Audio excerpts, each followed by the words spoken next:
We're back, and I am super excited today because this is like fortuitous timing with today's guest, and we've just had an amazing conversation even before I clicked the go live button.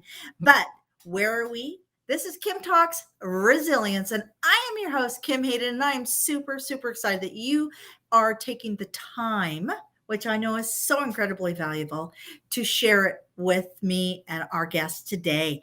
You know, here at Kim Talks Resilience, we share stories and insight and inspiration in life, love, and business with resilient women from around the world. But before we get there, I want everybody to know I got a store. So if you get a chance, do check out being sponsored today by www.queenofresilience.shop.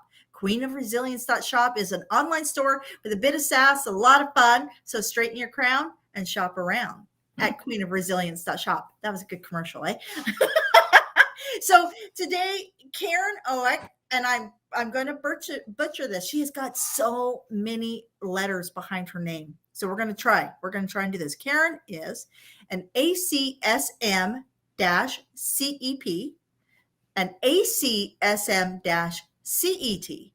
And this is a clinical exercise physiologist in cardiopulmonary rehabilitation at the Palo Alto VA Medical Center and works privately as a medical fitness trainer and plant-based nutrition consultant. She is also a guest speaker on lifestyle medicine and has been a weekly TV health expert on KRON 4 News in San Francisco for the past 4.5 years. So speaking on all aspects of healthy living in over 200 television interviews. Certified by the American College of Sports Medicine, Karen focuses on the fascinating findings of human longevity and the centenarian, I think I said that, centenarian lifestyle. Thank you, Karen. Because of her love for sports and family history of early onset heart disease and stroke, Karen focused on, this is awesome. So this is so fortuitous. Karen focused on a career path where food and exercise are used to treat, manage, and prevent disease. She just released her first book, and this is how we met, on functional longevity, athletes in aprons, the Nutrition Playbook to break 100. I am super excited. Those of you who have been following kind of Kim Talks and any of my social media knows that I personally had a really big scare a couple of weeks ago. My mother had a stroke. So if nobody watches this, which I know somebody will, I am so grateful, Karen, for your time because you are exactly the person that I need to speak to right now.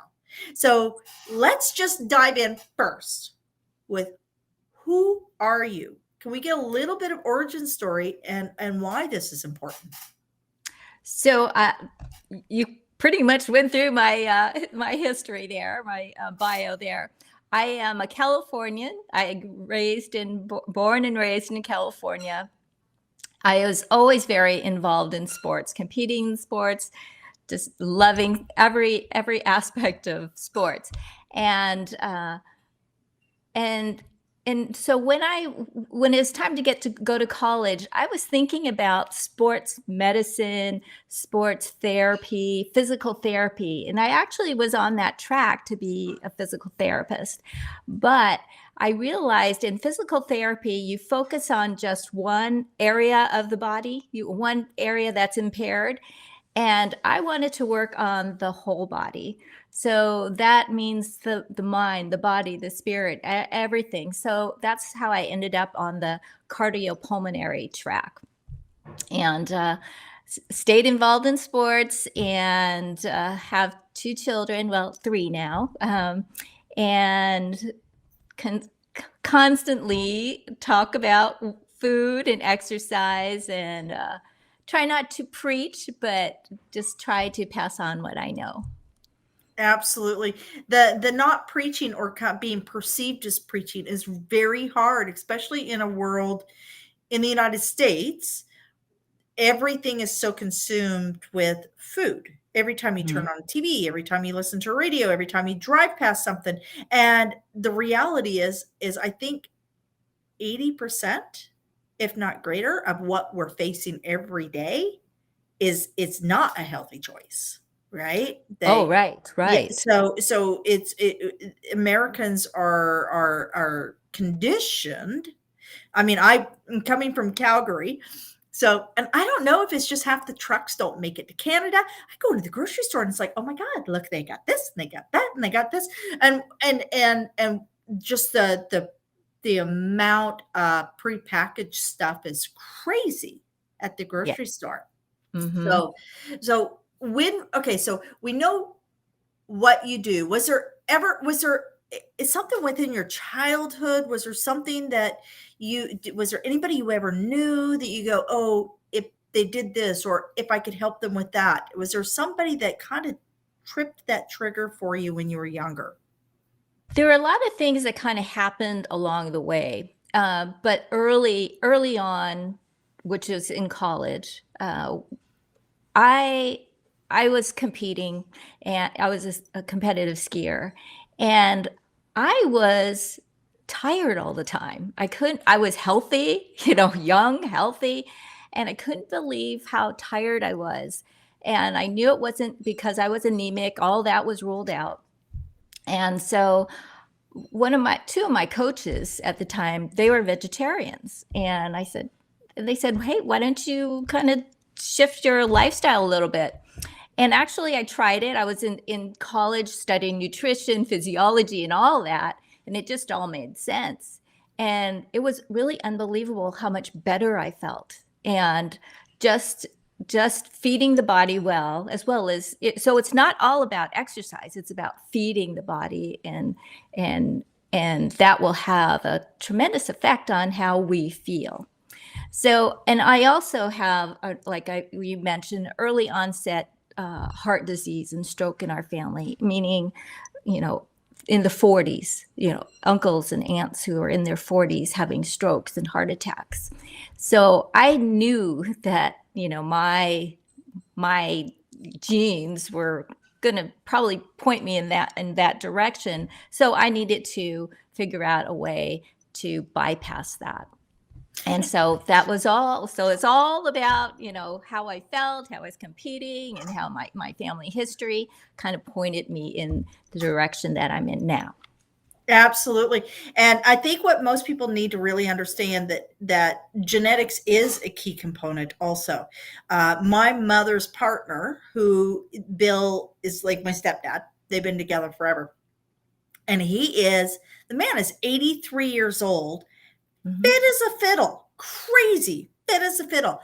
However, he has genetic high cholesterol and has Hmm. had like 3 triple bypasses. And not we're not talking this guy probably honestly not an inch of fat on him. Like it's Hmm. crazy. And so genetics is absolutely component to it, but it can all be balanced to the best of your ability, right? That's absolutely right. We kind of sometimes use the genetics as an excuse, A but scapegoat. Yeah, yeah, but absolutely. there's so much strength in the way we eat, because if you really delve deeper into, well, what are you eating and what are you not eating, and that will be very telling. Well, and you hear the comments of the colors of the rainbow, right? Yeah. Hmm. And I know in the Midwest where I grew up, like biscuits and gravy, and these are standard kind of breakfast or 3 a.m. if you've been out with your friends fare. And when you actually think about it, biscuits and gravy is all a shade of beige, Yes. Yeah. right? It's all a shade of beige.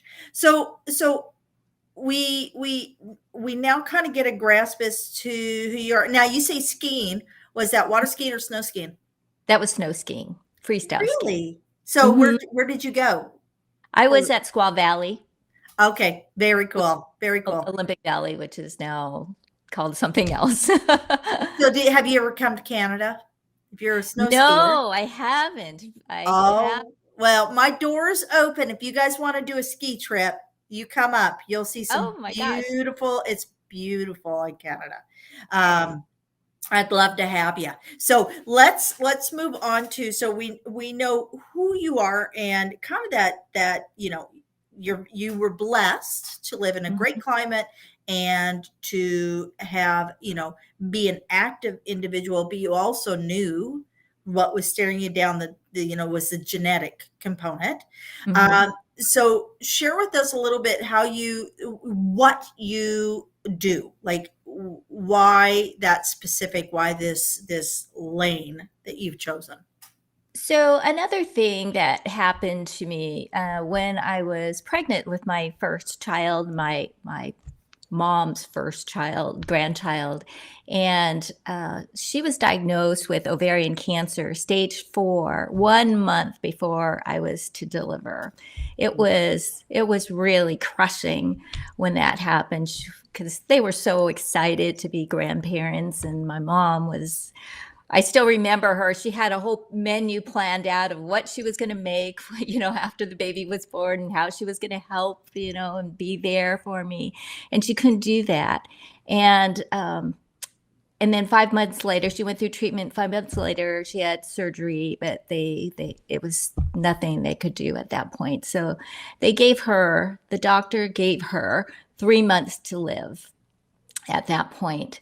And I was so upset by that. I was so upset that he would tell her that, and that there was just no hope. I mean, it was just saying you're going to die, and that's it.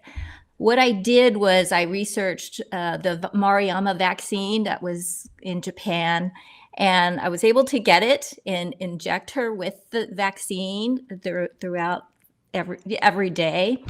And that just gave us, whether it was just water, whether it was saline, Yeah. it just gave us a little bit of hope. And without that little sliver of hope, it would have been devastating to live each day. I mean, just waiting. I took down all the calendars because I didn't want her to count the days. And having just that little bit of hope was what everybody needs. And so in my job, I mean, that's what I try to do. That's my mission, to give people that little bit of hope, because we all have the capacity, and that's what my book is about. We all have the capacity to control how well we feel and how fast we age and how functional we're going to be in our 80s, 90s and beyond. And that was the most life-changing, for me, because after she died, I couldn't even read anything, any articles on health. It was so depressing to me. And because I was seeing my life kind of, ending that way also. And so I created this blog, my website, because I said I wanted to bring out information that was very positive, that was very science-based, but also had a glimmer of hope, and gave people some shot of optimism at the end. And that's what I do even with my KRON segments and everything I do. So in a nutshell, that's what I want to promote: education as well as spread some hope to people that are. Absolutely. And moms are so important. I'm so sorry about you Yeah. losing your mom, because I personally can't even fathom a world without my mother. Mhm. And and I think every person who watches this, every person out there knows one person that they would like to live, that person to live a little bit healthier so they can Mhm. live a little bit longer, Right. right? Right. Um, so when we look at it, so share with us a little bit then, because as we were talking before, a lot of what we eat is based on emotions that, be it positive, negative, triggers, coping, whatever. Can Mhm. you share with us first, like kind of your whole journey in how you process, because you have to process all this in Mhm. order to be able to figure out how to help others find the solutions, because each person, we're all human, we're all Right. different. So Mm-hmm. share with us a little bit about what you do and how you process in order to help others be able to move forward. So there really wouldn't be an obesity problem if we all ate when we're hungry. It's because we eat when we are emotionally deprived or there's something driving us to want to eat. It's that emotional eating cycle. Very different from physiological hunger where you're eating, anything will do when you're really physiologically hungry. And then when you're full, you stop. But with emotional hunger, you're eating to fulfill something, and that drive to eat, it's very sudden. Maybe you're just stressed at the time, so you want, and usually there's some specific craving. So what I tell my patients is that first you need to recognize you're doing it. A lot of people don't even recognize that they're eating emotionally. They just tell me, I can't resist sugar. That's my problem. Well, when is it that you are craving sugar? So create this diary of your cravings. What are you doing? Where are you at the time that you're having this craving? Sometimes sitting on the sofa, turning on the TV, that's a trigger to, hey, eat Oh, absolutely. a Yeah. bag of chips. It's ingrained in us. So first, figuring out what it is, and that can be very illuminating to see, oh, I'm eating out of stress. Whenever I'm angry, I'm eating, or when I'm lonely, and that's when I'm wanting sugar. And then once they figure that out, and then, okay, if it's out of stress, then kind of come up with another way to cope with stress, whether it's meditation, whether it's exercise, but start chipping away at finding another way to cope other than food. And if it's going to take time, that's the thing. This doesn't happen overnight, because these are habits that are ingrained in us. And this is where a lot of people feel bad about themselves. They say, I'm so weak. I can't stop eating the sugar. I can't. And this is where I say, the brain works in mysterious ways. It forms habits, so it doesn't have to work as hard. So like brushing your teeth. Remember when you first learned to brush your teeth, or learn to drive a car, all those little details are now second nature. They're a habit. So your brain doesn't have to work as hard. So when you have these ingrained habits, and when you are tired, when you are feeling a little weak and vulnerable, your brain will want to go back to those habits that are the ones that you've had the longest and the most established. So it doesn't always want to go to those new habits of eating better. It wants to go back to the ones that you've been accustomed to and have been doing for years and years and years. So like your mother, she may have trouble breaking some of those habits that she's had for all these years. Yeah, and I think sometimes, and I know the pain. I had a guest on not too long ago who she herself actually was born with hip dysplasia, and Uh-huh. so she's a surgeon, a urologist out of Australia, and she said to me she didn't realize how much of her brain was being consumed by chronic pain. Oh. That was a very fascinating comment because, I mean, soon as I guess I didn't qualify that. She didn't realize how much of her brain was being consumed by chronic pain because she had just had a full hip reconstruction, which actually alleviated a lot of that pain. And now she was able to process at a totally different level. So when you're working on chronic habits, Mm-hmm. B, you may be dealing with chronic pain, and C, sometimes something just has to be easy. And I Yeah. think that's Mm-hmm. the cycle, right? Mm-hmm. So here's my question. I am not a nutritionist, and I need to put this out there, nor do I play one on TV. There's no I just know that hummus is probably a better snack than a potato chip. Just saying. Um, better bad choices. So this is what I was trying to wrap my head around. So I know that, if somebody's trying to wean off of, let's say, soda pop, right? Mhm. So Mhm. they're on a cola, and you know what? I drink tons of hot tea, but Uh-huh. I don't drink green tea. I drink black tea with a bit of milk and typically some sort of sweetener or a vanilla of some sort. Not tons, but I know, Uh-huh. they probably don't need to be putting all that sugar in me. But I'm thinking better bad choices. So if you're coming off of soda pop, and we know this is your coping mechanism, what is a good in term weaning alternative? So first of all, I don't like to use the word bad. Okay. Bad choice, good choices, because the whole emotional eating cycle, it's Mm, all negative. You feel you eat, you feel bad, so you eat. And then you eat whatever it is you're craving, and it's usually not healthy. Then you feel bad. You feel bad about yourself, which starts you back into that cycle again, because you feel yeah. bad about yourself, so you're going to eat some more, and you just get stuck.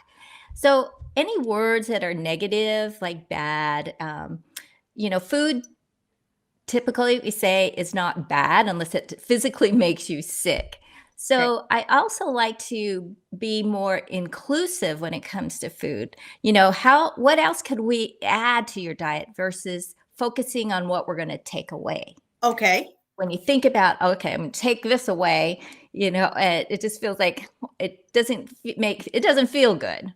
But this is what we're going to add to your diet. And actually, I don't even use the word diet typically. It's more like an eating plan, because diets actually, and you might want to be a little careful too with your mom, that diets are pretty much temporary. They give you this temporary solution to whatever it is, the weight loss or disease.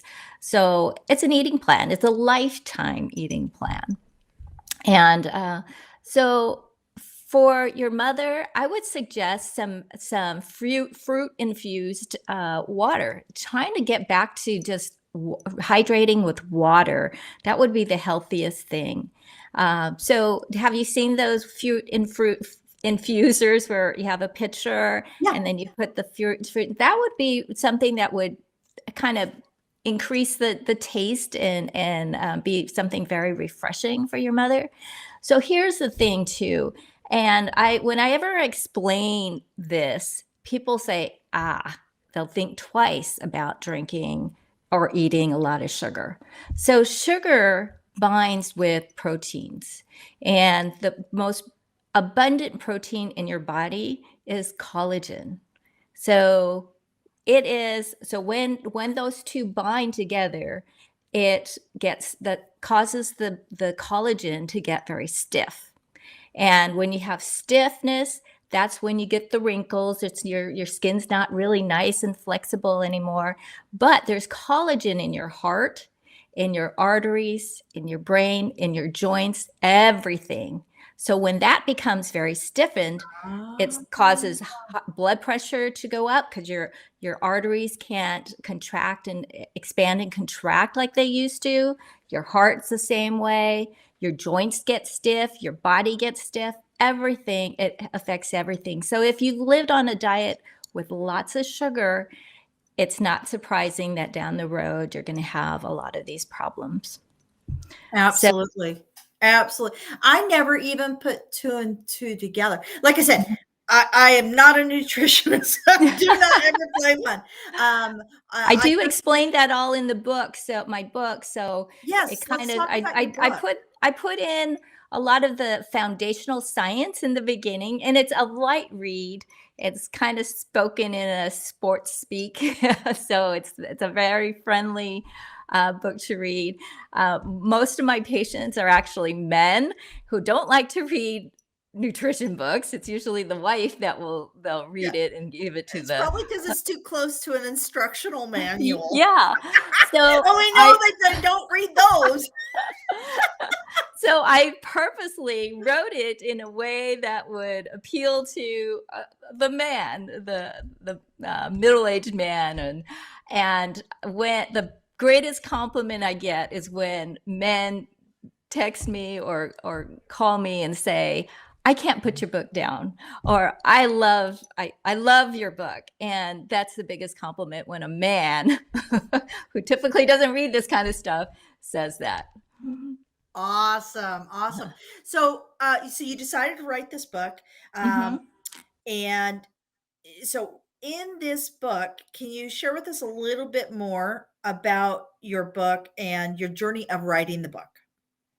So the journey, it took 5 years to write the book.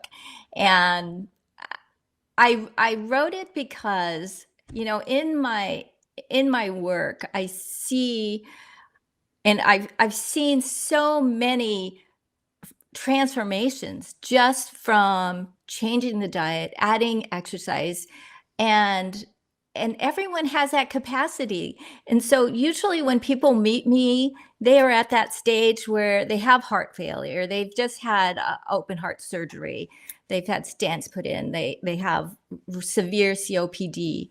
And I wanted to be able to grab their attention before that, so they're not suffering and they're not having these severe problems. So that was kind of the reason I wanted to write the book and explain. There's so much to explain that I needed to be able to put it in a book form, in a friendly, reader-friendly book form. Reader-friendly book form. Yeah. As long as it doesn't come with something you have to assemble, that's good, because we got men, right? We don't want to tax them, but Right. and I'm thinking, like, even my husband, it's interesting is portioning. So he'll reach into the bag. So we don't eat out a lot because everybody complains the food's not as good as what I can make. I love to You cook. must be a good cook. Yeah. I love to cook. And yeah, so we just have never been big eater outers. So Mhm. we're very, very fortunate that way, because we don't get a lot of that added salt and such, right? Sure. Uh-huh. But one thing that we do have is we always have um, uh, n- like dried fruits and nuts and shaved Mhm. coconut. We always have those kind of mixes around. I noticed, though, because my husband is older, he's 63, and he's put weight on over the last probably 10 years, that when Okay. he reaches in, he's also 6'2". So imagine the size of his hand. His handful is a lot different from. Exactly. So one day I sat there and I go, you know what? He reached in and grabbed, and I said, hold on one moment. And I said, can you put that in a bowl for me? Put it in the bowl. And then I measured it and I said, you're actually eating 2 servings every time you take a handful. And he goes, well, what's a serving? And I measured it out and I said, and then I put it back in his hand and I said, this is a serving. And he goes, oh, okay. But he literally had to feel it and see it in Yeah. his hand to know what that serving was, and to know how many calories, how much fat, any of those things, because there is some sodium because of the nuts and things like Mhm. that, to know Mhm. what he's eating. And I think that's the biggest challenge, is truly knowing what we are consuming, right? Right, right. And what I like to focus on is more of the water-rich foods versus the dense, dry foods. Yeah. The water-rich foods, you're gonna get a lot more volume. It's gonna fill you up faster, just like a little bit of, quarter cup of raisins versus a whole cup of grapes. Grapes. Get so much more out of it. And it's also less calorie dense too. Yeah. So nuts, they're healthy, but they're also more dense. So those kind of things, you do have to be a little bit more mindful of how much you're eating. So Absolutely. Well, and like, one of the best snacks. So, like I said, we Mhm. just did the 24 hours down, and I said, okay, this is what we're doing, is we're going to drive down, and we're only going to get our our tea or coffee at the gas stations. We're not buying anything. And I packed the entire little travel, one of those little travel fridges. They're so adorable. And Uh-huh. in there is the little hummus cups. I love those little portable hummus cups. Yeah. Uh-huh. And we had rice crackers and we had bell peppers, all the shades of bell peppers. You gotta love bell peppers Oh, yeah. because the red ones are nice and sweet. And he's sitting there going, because everything was pre-cut, because we did this trip with intention. Uh-huh. We got down here and you don't have an upset stomach, you're not, Groggy and exactly, and you actually feel good, right? uh-huh. 2 days, because we're in a very controlled environment. Either A, we can control it, or B, we can go and just like fly by the seat of our pants. And yeah, it's amazing. But yeah, bell peppers I think are like an unsung hero.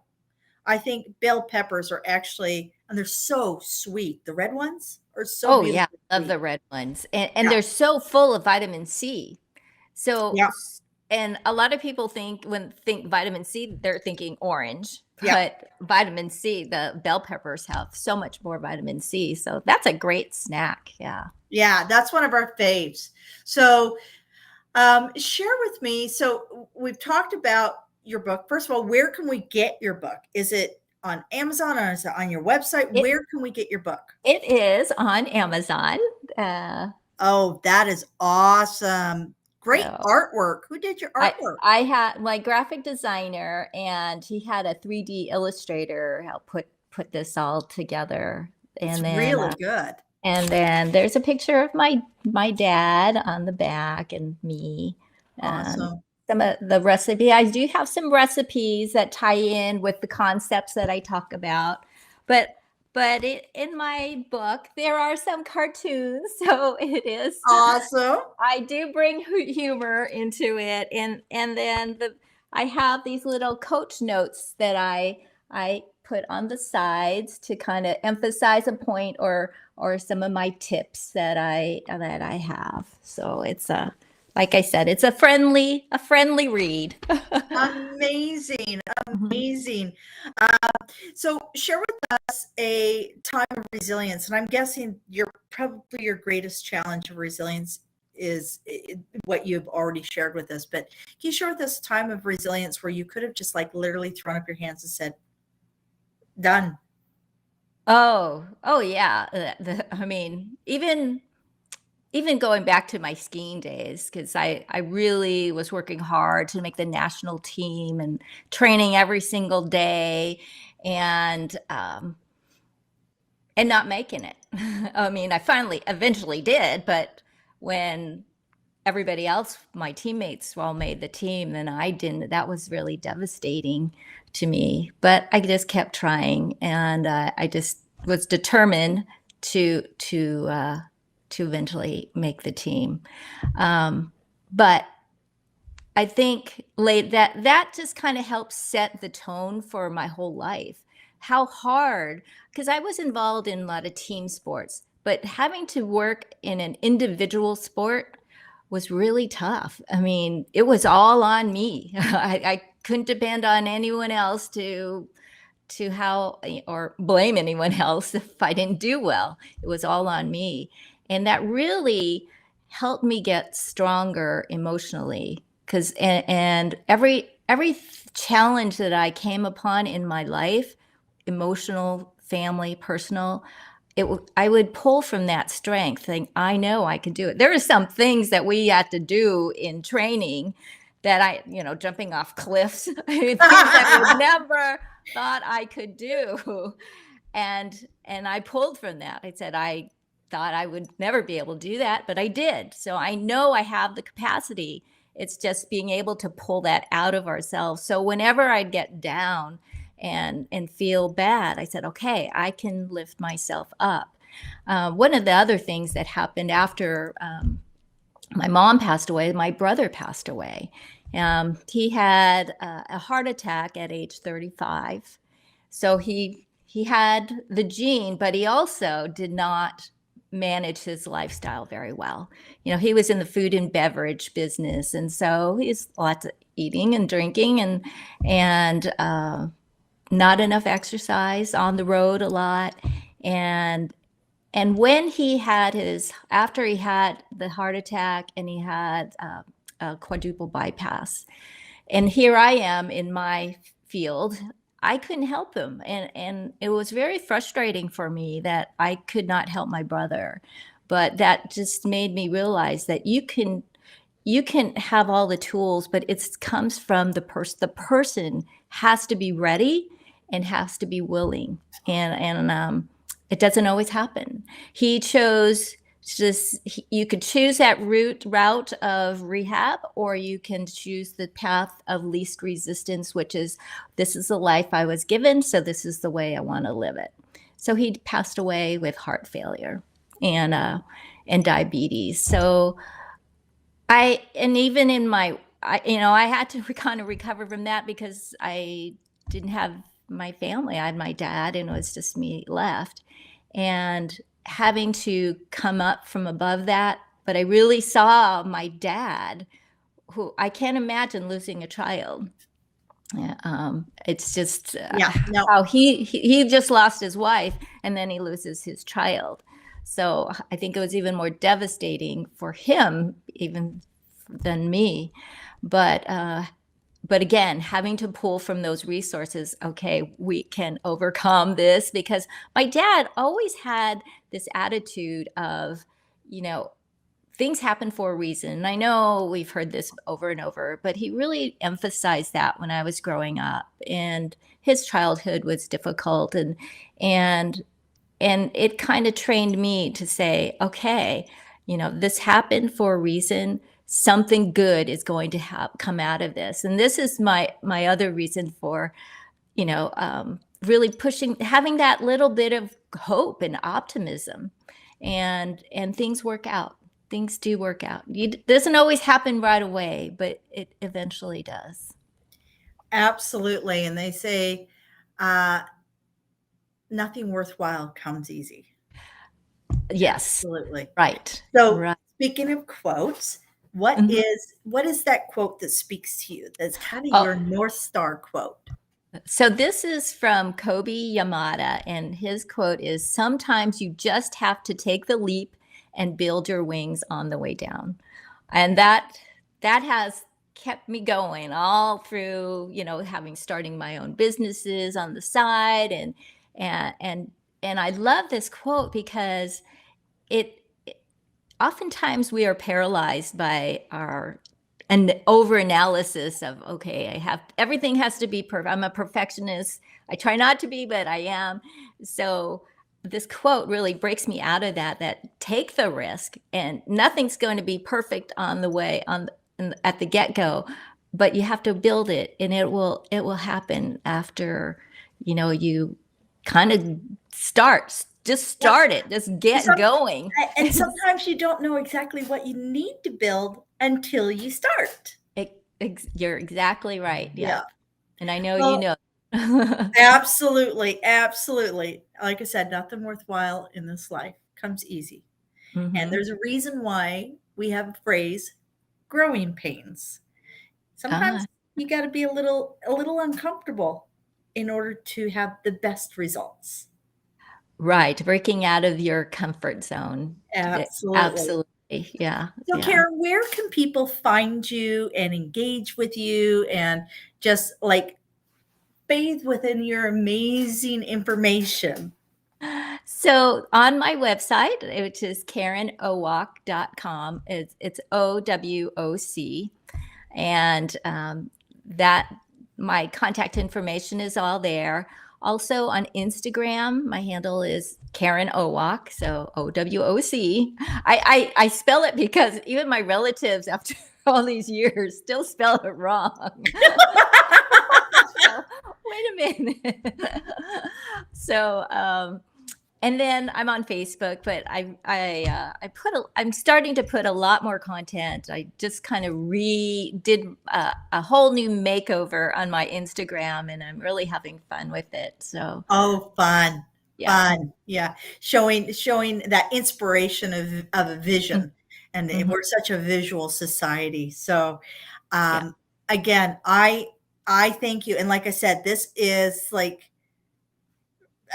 we booked this a while back, and Uh, the reality is I couldn't have thought of a better person to talk today, as I call you from Kansas, and thank you. You know, thank you for all that you do, because although it's not your brother you were able to help, but you may be able to help somebody else's brother. And I yeah. think that is an amazing superpower. So thank you. Thank you. Thank you. All right. You know what, folks, blown away here. Super inspired and excited. And I hope you enjoyed today's talk with Karen. Karen is absolutely a wealth of information and inspiration. Next time you feel your resiliency lagging, be sure to listen in and lean into our resilient community. Join me and all these amazing voices that you hear, all these amazing, insightful women. Join us free at resilientgift.com, and you can get monthly magazines, you can get all sorts of stuff. It's all free. I just want you to live the most resilient and robust life that you can live. And if you've got a story of resilience that you'd like to share to a larger audience, DM me over on Instagram at Resilient Series. And I'd love to help you share that story. This is where we celebrate and showcase female founders, coaches, entrepreneurs, authors, speakers, and those who inspire or aspire to be any and all of the above. Until next time, I'm your host, Kim Hayden, here at Kim Talks Resilience. Bye for now.